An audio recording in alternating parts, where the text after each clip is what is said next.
Hello friends, कैसे हैं आप सब। जैसा कि हम सीपीसी की एमसीक्यू डिस्कस कर रहे थे। पहला पार्ट मैंने पहले अपलोड कर दिया है। ये हमारा दूसरा पार्ट है सीपीसी के एमसीक्यू यानी ऑब्जेक्टिव टाइप क्वेश्चन में, जो हर जुडिशियल एग्जाम में काफ़ी हेल्पफुल रहते हैं। तो जैसा कि हमारा पार्ट 1 हो चुका था और हम पार्ट 2 स्टार्ट कर रहे हैं, तो स्वागत है आपका मेरे इस यूट्यूब चैनल लीगलाइजेशन सर में। तो आइए स्टार्ट करते हैं सीपीसी के एमसीक्यू का पार्ट 2। तो यहाँ पर अब देखते हैं, यहाँ पे 4 ऑप्शन रहेंगे। अगर आपको चारों ऑप्शंस में सही लग जो भी पता हो तो आप कमेंट बॉक्स में कमेंट करके ज़रूर बता सकते हैं। तो चलिए हम स्टार्ट करते हैं सीपीसी के एमसीक्यूज। तो यहाँ पर जैसे कि दिया हुआ है 20 क्वेश्चन मैंने पहले डिस्कस कर चुके हैं। ये 21 क्वेश्चन है, यानी 21वां नंबर क्वेश्चन है। आइए देखते हैं। जहां आदेश 22 यानी कि ऑर्डर 22 सिविल प्रक्रिया संहिता के अधीन वाद का उपशमन हो जाता है या खारिज कर दिया जाता है, यानी कि वाद का उपशमन हो जाता है या खारिज कर दिया जाता है, तो वहाँ उसी वाद हेतु पर, यानी कि जो कॉज ऑफ एक्शन अराइज हुआ था वाद हेतु, तो उस पर क्या होगा आगे। तो यहाँ पर पहला ऑप्शन है नया वाद पक्षकारों की सहमति से दायर होगा। बी नंबर है नया वाद नहीं लाया जाएगा। सी नंबर है पर्याप्त कारण दर्शाने पर दायर हो सकेगा। और डी नंबर क्या है, न्यायालय की अनुमति से नया वाद दायर हो सकेगा।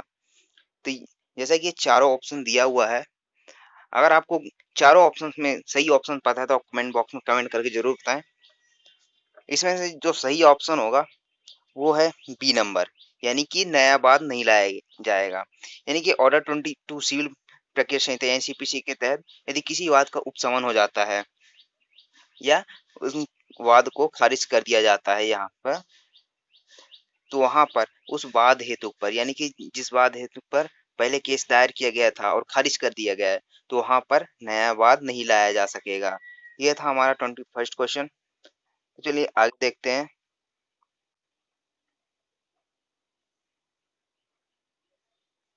तो आगे हमारा क्वेश्चन है 22nd। जहां कोई भी आदेश विरोधी पक्षकार को सूचना दिए बिना दिया गया है, यानी कि कोर्ट ने कोई ऐसा व्यादेश जारी कर दिया है कि जो दूसरे पक्षकार को पता नहीं है, बिना बताए वहां पर व्यादेश जारी कर दिया गया है, वहां न्यायालय आदेश की ऐसी तारीख से जिनको व्यादेश दिया गया है कितने दिनों में निपटाने का प्रयास किया करेगा। यानी कि जो व्यादेश जारी किया गया है बिना बताए किया गया, तो न्यायालय कितने दिनों में उस व्यादेश का निपटारा करेगा, यानी कि निपटारा करने का प्रयास करेगा। तो यहाँ पर चार ऑप्शन दिए हैं, 21 दिन के भीतर, 7 दिन के भीतर, 15 दिन के भीतर या फिर 30 दिन के भीतर। तो यहाँ पर इन चारों ऑप्शन में सही ऑप्शन क्या होगा, डी नंबर, यानी कि 30 दिन के भीतर व्यादेश को निपटाने का प्रयास करेगा यदि सूचना दिए बिना कोई व्यादेश जारी कर दिया गया है, तो वहां पर क्या होगा, 30 दिन के भीतर क्या करेगा, निपटाने का प्रयास करेगा। उसके बाद आगे देखते हैं 23rd क्या बोलता है। क्या अवयस्क एकमात्र वादी, यानी कि एकमात्र ऐसा वादी जो अवयस्क है, वयस्क होने पर उनके नाम से वाद मित्र द्वारा दायर दायर वाद का अयुक्तियुक्त या अनुचित होने पर खारिज कराने हैं तो आवेदन दे सकेगा। यानी कि कोई वादी है जो अवयस्क है, वाद में वयस्क होने पर क्या उस वाद को अयुक्तियुक्त, यानी कि वह वाद युक्तियुक्त नहीं था या फिर अनुचित होने पर खारिज कराने आवेदन दे सकेगा। तो यहाँ पर आइए देखते हैं आगे। यहाँ पर क्या दिया हुआ है ऑप्शन, ए नंबर में दिया है हाँ, बी नहीं, सी वाद मित्र से अनुमति लेकर आवेदन करेगा या फिर डी वाद मित्र के साथ संयुक्त रूप से आवेदन देगा। तो यहाँ पर जो सही ऑप्शन होंगे वो क्या है, हाँ, यानी कि उस वाद को खारिज करने के लिए आवेदन कर सकेगा। उसके बाद नेक्स्ट क्या है, डिक्री के अंतर्गत वाद पत्र का नामंजूर किया जाना और धारा 144 के भीतर धारा 144 के भीतर किसी प्रश्न का अवधारण आता है, यानी कि इसमें कहा गया है कि डिक्री के अंतर्गत वाद पत्र का नामंजूर किया जाना भी और धारा 144 के भीतर किसी प्रश्न का अवधारण करना भी, क्या दोनों चीज आती है? तो यहाँ पर ये जो वाद पत्र का नामंजूर किया जाना, वाद पत्र का नामंजूर किया जाना कहाँ पे दिए गए? सीपीसी के ऑर्डर 7 रूल 11 में, या वहां पे बताया गया है कि वाद पत्र यानी प्लेंट कब कब नामंजूर किया जा सकेगा। और सेक्शन 144 में क्या दिया है? प्रतिस्थापित तामील। इसमें देखते हैं ऑप्शन। ऑप्शन पहला क्या है? गलत है। बी, वाद पत्र नामंजूर किया जाना शामिल है किंतु धारा 144 के प्रश्न का अवधारण शामिल नहीं है। तीसरा क्या है? सही है। चौथा, धारा 144 के भीतर किसी प्रश्न का अवधारण शामिल है किंतु वाद पत्र का नामंजूर शामिल नहीं है। तो यहाँ पर जो सही ऑप्शन होगा वो है सी नंबर, यानी सही है। यानी कि डिक्री के अंतर्गत वाद पत्र का नामंजूर किया जाना भी है और धारा 144 के भीतर किसी प्रश्न का अवधारण करना भी होता है। ये था हमारा, इसमें सी सही होगा आंसर। उसके बाद देखते हैं आगे। 25th क्वेश्चन है, सिविल प्रक्रिया संहिता यानी सीपीसी की धारा 34 के अंतर्गत न्यायालय डिक्री की तारीख से संदाय की तारीख तक या ऐसी पूर्वोत्तर तारीख तक जो ठीक समर्थ ब्याज दिला सकेगा, ऐसे ब्याज की अधिकतम दर क्या हो सकती है? यानी कि जो कोर्ट है किसी भी मामले में, सिविल सिविल नेचर वाले में, उसमें अधिकतम कितना ब्याज दिला सकती है किसी भी डिक्री के अंतर्गत। तो यहाँ पर जो सही ऑप्शन होगा, इस क्वेश्चन को मैंने पहले भी एक बार बता चुका हूँ, इसका सही आंसर होगा 6 नंबर, ओ सॉरी 6%। तो यहाँ पर 6% तक ब्याज दिला सकता है कोर्ट अधिकतम। बट यहाँ पर एक कंडीशन है कि यदि 6% ज्यादा भी दिला सकता है कोर्ट, पर कब? जब वह किसी कॉन्ट्रैक्ट के अंडर में होना चाहिए। यदि किसी कॉन्ट्रैक्ट हुआ है पहले उन पक्षकारों में, तो वहां पर 6% से ज्यादा दिला सकता है। लेकिन और 6% से ज्यादा तब दिला सकता है, दूसरी कंडीशन क्या है कि वहां पर कोई राष्ट्रीय बैंक जो धन उधार देता है जिस परसेंट से, तो उस परसेंट को लागू किया जा सकता है, यानी 2%। यह संविदात्मक यानी कि कॉन्ट्रेक्चुअल होना चाहिए, या फिर राष्ट्रीय बैंक जो धन उधार देता है लोन वगैरह जिस परसेंट से, वहां पर ये होगा। तो इसका सही आंसर क्या होगा? 6%। उसके बाद देखते हैं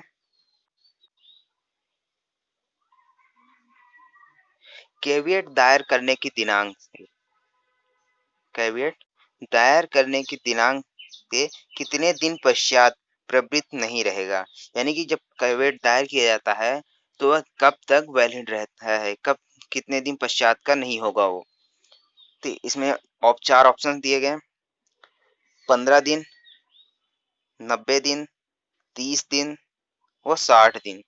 इन चारों ऑप्शंस में कौन सा सही होगा, ये आप हमें कमेंट बॉक्स में जल्दी करके बताएं।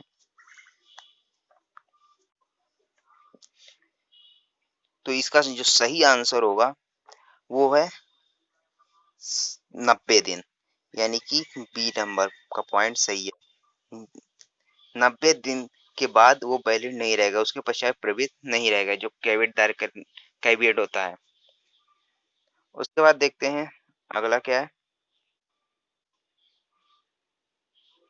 जहां वाद पत्र नामंजूर कर दिया जाता है, जहां वाद पत्र नामंजूर कर दिया जाता है वहां वादी उसी वाद हेतु पर नया वाद, तो यहाँ पर नया वाद यानी कि क्या कर सकता है? प्रस्तुत कर सकता है, प्रस्तुत नहीं कर सकता है, उच्च न्यायालय की अनुमति से प्रस्तुत कर सकता है, उपयुक्त में से कोई सी नहीं। तो इन चारों ऑप्शंस में क्या सही होगा? इन चारों ऑप्शंस में क्या है? ए नंबर, यानी कि वह वादी उस वाद हेतु पर नया वाद प्रस्तुत कर सकता है। जहां वाद पत्र नामंजूर कर दिया जाता है वहां वादी उसी वाद हेतु पर नया वाद प्रस्तुत कर सकता है।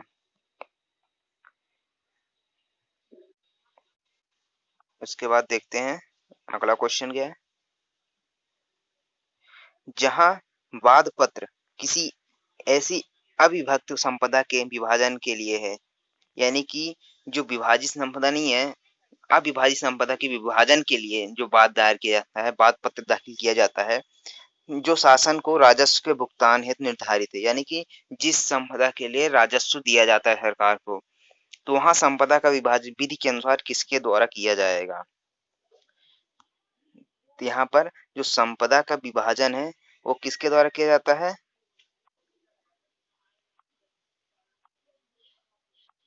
तो यहाँ पर संपदा का विभाजन नायब तहसील द्वारा, नाजिर द्वारा, कलेक्टर द्वारा, न्यायालय द्वारा नियुक्त कमिश्नर द्वारा। तो इसका जो सही आंसर होगा वो है कलेक्टर के द्वारा। यानी कि कलेक्टर जो है ऐसी संपदा का विभाजन कर सकता है जो जिस भूमि या फिर जिस संपदा के लिए राजस्व निर्धारित है। उस प्रकार इसी तरह आगे बढ़ते हैं। जो अगला क्वेश्चन हमारा है 29, यानी कि एक डिक्री के निष्पादन की कार्यवाही में, यानी कि किसी डिक्री के निष्पादन की कार्यवाही में यह प्रश्न पैदा होता है कि कोई व्यक्ति किसी पक्षकार का प्रतिनिधि है या नहीं। यदि ऐसा प्रश्न अवधारित किया जाएगा तो किसके द्वारा किया जाएगा। किसके द्वारा किया जाएगा। डिक्री पारित करने वाले न्यायालय द्वारा, डिक्री का निष्पादन करने वाले न्यायालय द्वारा, अपीली न्यायालय द्वारा, या फिर पृथक वाद द्वारा लाया किया जाए अवधारित किया जाएगा। तो किसके द्वारा अवधारित किया जाएगा। और ये जो उपबंध इसका दिया है सीपीसी में कि ऐसा प्रश्न का निर्धारण का, तो वो सीपीसी के सेक्शन 47 में दिया गया है। इस सेक्शन 47 में बताया गया है कि डिक्री के निष्पादन कार्रवाई में जो एक कोई प्रश्न पैदा होता है कि कोई व्यक्ति किसी पक्षकार का प्रतिनिधि है या नहीं है, तो ऐसा प्रश्न अवधारित किया जाएगा किसके द्वारा। डिक्री का निष्पादन करने वाले न्यायालय के द्वारा। बी नंबर, डिक्री का निष्पादन करने वाले न्यायालय द्वारा इस ऐसे प्रश्न का अवधारण किया जाएगा। आगे देखते हैं।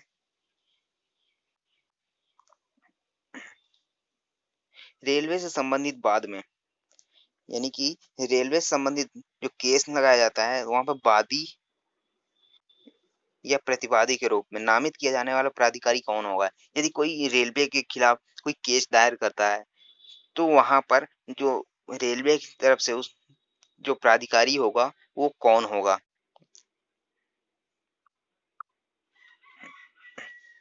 तो यहाँ पर चार ऑप्शंस दिए गए हैं।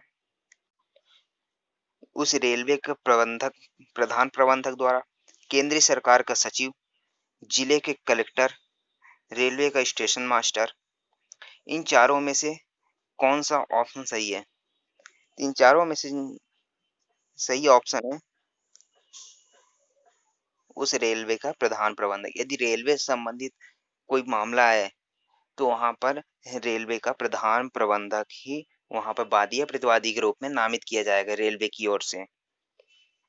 उसके बाद आता है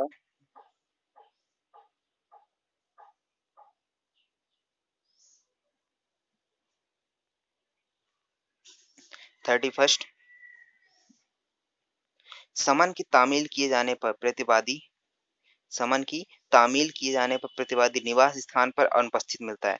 यानी प्रतिवादी को समन की तामील कर हेतु कोर्ट आदेश देता है, लेकिन प्रतिवादी उस स्थान से अनुपस्थित रहता है या युक्तिक समय पर उसके लौटने की संभावना नहीं है।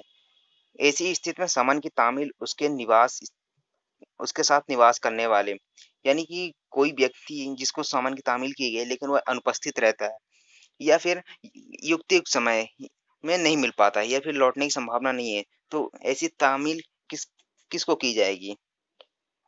तो ऐसी तामील यहाँ पर सेवक पर, वयस्क पुत्र पर, मुनीम पर या अवयस्क पुत्री पर किया जाएगा। किस पर किया जाएगा। तो यहाँ पर जो उसकी तामील है वह वयस्क पुत्र पर की जाएगी। उसके बाद आगे देखते हैं। 32 निम्न में से कौन सी दशा में कारागार का भार साधक अधिकारी न्यायालय के आदेश के बावजूद किसी बंदी को साक्ष्य देने के लिए हाजिर करने से इनकार कर सकता है। यानी कि किसी न्यायालय ने आदेश दिया है कि किसी भी बंदी को, यानी जो कारागार में बंद है, उसको हाजिर किया जाए कोर्ट में। तो पुलिस ऑफिसर, वहां का जो भार साधक अधिकारी होगा, वह मना कर सकता है कि मैं इसको हाजिर नहीं कर सकता। तो ये कब कर सकता है वो? तो यहाँ पर चार ऑप्शन दिए हैं: जब बंदी सत्तारूढ़ हो, या फिर जब बंदी पूर्व मंत्री रहा हो, या फिर जब बंदी शासकीय सेवक या कर्मचारी हो, और फोर्थ क्या है कि जब चिकित्सा अधिकारी ने प्रमाण पत्र दिया हो कि बंदी बीमारी के कारण हटाए जाने योग्य नहीं है। तो यहाँ पर इसका सही आंसर क्या होगा? Fourth number. यानी कि जब किसी चिकित्सा अधिकारी, किसी डॉक्टर ने प्रमाणित कर दिया है, प्रमाण पत्र दे दिया है कि उसको ऐसी बीमारी है कि उसको वहां से हटाया नहीं जा सकता, तो यहाँ पर जो कारागार के भार साधक अधिकारी है, वह मना कर सकता है हाजिर करवाने से। उसके बाद देखते हैं अगला क्वेश्चन क्या है। जहां सुनवाई के पश्चात निर्णय सुनाने के बीच किसी पक्षकार की मृत्यु हो जाती है।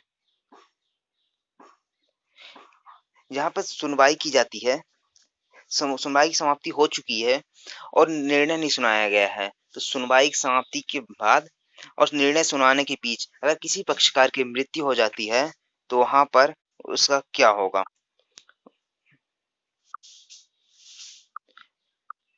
यहाँ पर चार ऑप्शन दिए गए हैं: वाद का उपशमन होगा, उपशमन नहीं होगा, वाद हेतु बचा हो तो उपशमन नहीं होगा, और डी नंबर क्या है, न्यायालय के विवेक पर निर्भर होगा। तो यहाँ पर चारों ऑप्शंस में कौन सा सही होगा? बी नंबर, उपशमन नहीं होगा। यहाँ पर यदि सुनवाई के पश्चात तो निर्णय सुनाने के बीच किसी पक्षकार की मृत्यु हो जाती है या डेथ हो जाती है, तो वहां पर ऐसे वाद का उपशमन नहीं होगा, आगे कार्रवाई की जाएगी। उसका जो लीगल हायर होगा, यानी कि विधिक प्रतिनिधि होगा, उसको वह आगे की कार्रवाई करनी होगी। तो लेट्स प्रोसीड, आगे बढ़ते हैं। कोई वाद खारिज किया जा सकता है यदि प्रतिवादी के नाम निकाले गए समन की तामील के बिना लौटने के पश्चात वादी नए समन के लिए आवेदन करने में कितने दिन तक असफल रहता है। यदि जो वादी है नए समन के आवेदन के लिए करने में कितने दिन तक असफल रहेगा, तो वहां पे वाद खारिज किया जा सकता है। तो यहाँ पर जो सही आंसर इसका होगा वो है 7 दिन। इस 7 दिन के अंदर वादी नए समन के लिए आवेदन नहीं करता है, तो वहां पर वाद खारिज किया जा सकता है। उसके बाद आगे देखते हैं। जहां निर्धन वादी सफल होता है, यानी कि जो गरीब है, निर्धन है, वो केस जीत जाता है, तो वहां पर न्याय शुल्क, यानी कि जो न्यायिक शुल्क होगी या फीस होगी, वो कौन देगा, कहाँ से वसूल किया जाएगा? तो इसका चारों ऑप्शन है: प्रतिवादी से हो की जाएगी, राज्य सरकार से, वसूली योग्य ही नहीं है फीस, या फिर वादी से होगी। तो यहाँ पर इसका जो सही आंसर होगा वो है वादी से होगी। यानी कि वादी अगर निर्धन कोई है और वह केस जीत जाता है, तो वहां पे जो इसकी न्यायिक फीस होती है वो वादी से वसूली जाएगी, जो प्लेंटिफ होगा। उसके बाद देखते हैं। जो रिसीवरों की नियुक्ति है संपत्ति है तो कब की जा सकेगी? तो यहाँ पर जो चार ऑप्शन दिए गए हैं वो है: डिक्री के पहले, डिक्री के पश्चात, अपील न्यायालय ही केवल आदेश दे सकेगी, और डी नंबर क्या है, विचारण न्यायालय को न्याय संगत और सुविधापूर्ण प्रतीत होने पर डिक्री के पहले या पश्चात कभी भी किया जा सकता है। तो इस यहाँ पर इसका जो सही आंसर होगा वो है डी नंबर। यानी कि विचारण न्यायालय को न्याय संगत और सुविधापूर्ण प्रतीत होने पर डिक्री के पहले या पश्चात कभी भी की जा सकती है। उसके बाद जो अगला क्वेश्चन है, सिविल प्रक्रिया संहिता की धारा यानी सीपीसी की सेक्शन 148 ए के अंतर्गत कैविएट दायर करने का प्रावधान निम्नलिखित में किस संशोधन से अंतः स्थापित किया गया है? यानी कि जो 148 सेक्शन दिया गया है वो किस अमेंडमेंट के तहत ऐड किया गया था? इसके जो ऑप्शंस हैं, सीपीसी संशोधन अधिनियम 1909, सीपीसी संशोधन अधिनियम 1976, सीपीसी संशोधन अधिनियम 1999, सीपीसी संशोधन अधिनियम 2002। इन चारों ऑप्शंस में सही ऑप्शन क्या होगा? इन चारों ऑप्शन सही ऑप्शन होगा बी नंबर, यानी कि जो बी नंबर का ऑप्शन है, यानी कि 1976 में कैविएट दायर करने वाली सेक्शन ऐड किया गया था, अंतः स्थापित किया गया था। उसके बाद अगला क्वेश्चन क्या है, सीपीसी 1908 में निम्न में से कौन सा प्रावधान वादी को वाद संस्थित करने से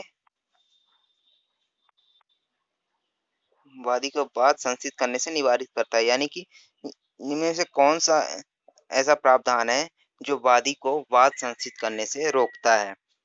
तो यहाँ पर इसका जो चारों ऑप्शन देखते हैं पहले, ऑर्डर 9 रूल 9, ऑर्डर 11 रूल 21 का 2, ऑर्डर 22 रूल 9, उसके बाद डी नंबर है उपरोक्त सभी। तो यहाँ पर जो इसका सही आंसर होगा वो है उपरोक्त सभी, यानी कि डी नंबर। यहाँ पर सभी जो दिए गए हैं, order 9 rule 9, order 11 rule 21 clause 2, order 22 rule 9, ये सभी वादी को वाद संस्थित करने से रोकते हैं। तो यहाँ पर देखते हैं अगला क्वेश्चन, एक व्यक्ति जिसके विरुद्ध समन जारी हुआ है जो सीपीसी की धारा 32 के अंतर्गत हाजिर होने के लिए विवश किया जा सकता है, यानी कि जिसके विरुद्ध 32 के अधीन समन जारी किया गया है उसको हाजिर होने के लिए विवश किया जा सकता है। कैसे किया जा सकता है? वारंट जारी करके, उसकी संपत्ति की कुर्की एवं विक्रय करके, वारंट जारी करके, जुर्माना लगा के।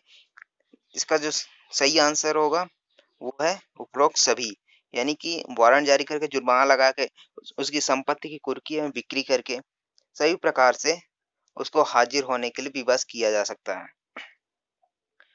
ओके फ्रेंड्स, तो अगला क्वेश्चन देखते हैं, लास्ट क्वेश्चन।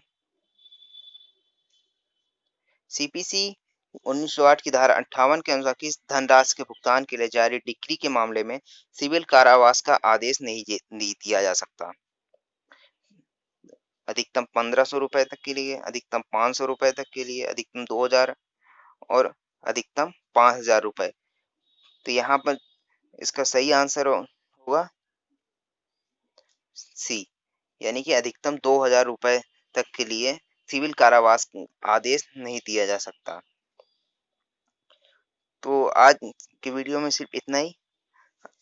तो नेक्स्ट पार्ट में देखेंगे हम सीपीसी के अगले एमसीक्यू यानी objective type. So thank you so much for watching this video.